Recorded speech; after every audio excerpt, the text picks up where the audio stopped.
Cinema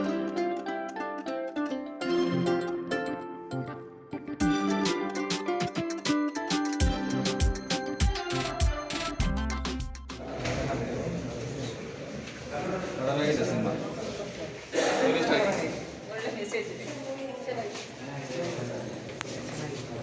ಚೆನ್ನಾಗಿದೆ, super ಆಗಿದೆ. ಏನು ಇಷ್ಟ ಆಯಿತು ಸರ್ ದೇವಭೂತ ನಂಬ್ತೀರಾ? ಇಲ್ಲ ನಾನು ಬಲ್ಲ, ಚೆನ್ನಾಗಿದೆ. ಚೆನ್ನಾಗಿ ಟ್ರೈ ಮಾಡಿದ್ರು. ಆಡಿಯನ್ಸ್ಗೆ ಚೆನ್ನಾಗಿದೆ, ಕಾನ್ಸೆಪ್ಟ್ ಚೆನ್ನಾಗಿದೆ. ನೋಡಿ ನೀವು ಹೊಸದಾಗಿ ಬರೋರಿಗೆ ಎಲ್ಲ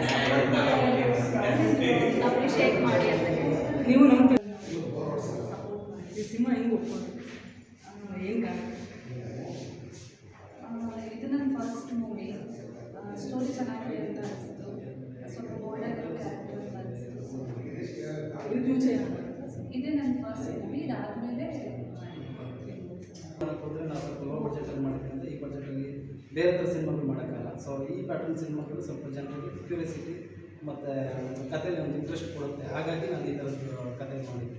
ನಾನೇ ಡೈರೆಕ್ಟ್ ಮಾಡಿದ್ದು, ನನ್ನದು ಒಂದು ಕಥೆ ಇದೆ. ಸೊ ಹಾಗಾಗಿ ಈ ಥರ ಕಥೆ ಚೂಸ್ ಮಾಡಿದ್ದೀನಿ. ನಿಮ್ಮ ಜೀವನದಲ್ಲಿ ಏನಾದರೂ ಈ ಥರ ಘಟನೆ ಆಯಿತಾ? ಆಗಿದೆ ಘಟನೆ ಅಂದರೆ ಕ್ಯಾಶುವಲಾಗಿ ಎಲ್ಲರೂ ನಡೀತಾ ಇರ್ತದೆ. ಸೊ ಯಾವ ಥರ ಘಟನೆ ಕೇಳಬೇಕು ನನಗೆ ಗೊತ್ತಾಗಿದೆ. ಅಂದರೆ ಈ ಮಾಟ ಮಂತ್ರ ಮಾಟ ಮಂತ್ರ ಬಂದ್ಬಿಟ್ಟು ಇದು ಆ್ಯಕ್ಚುಲಿ ಹಳೇ ಕಾಲದಿಂದ ಇವತ್ತಿನವರೆಗೂ ಇದೆ. ಬಟ್ ನಮಗೆ ಅದಿಲ್ಲ ಅನ್ನೋದು ನಾನು ಇದನ್ನು ತೋರಿಸಿದ್ದೀನಿ ನಿಮಗೆ ಫೈನಲ್ಗೆ.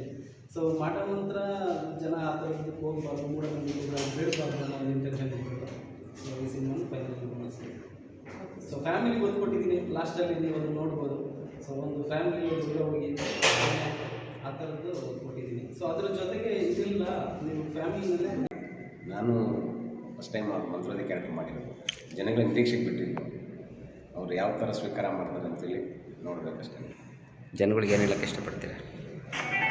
ಈಗ ನಮ್ಮಂತ ಹೊಸದಾಗಿ ಒಂದು ಪಾತ್ರ ಮಾಡಿದ್ದೀವಿ, ಒಂದು ವಿಶೇಷವಾದ ಪಾತ್ರ.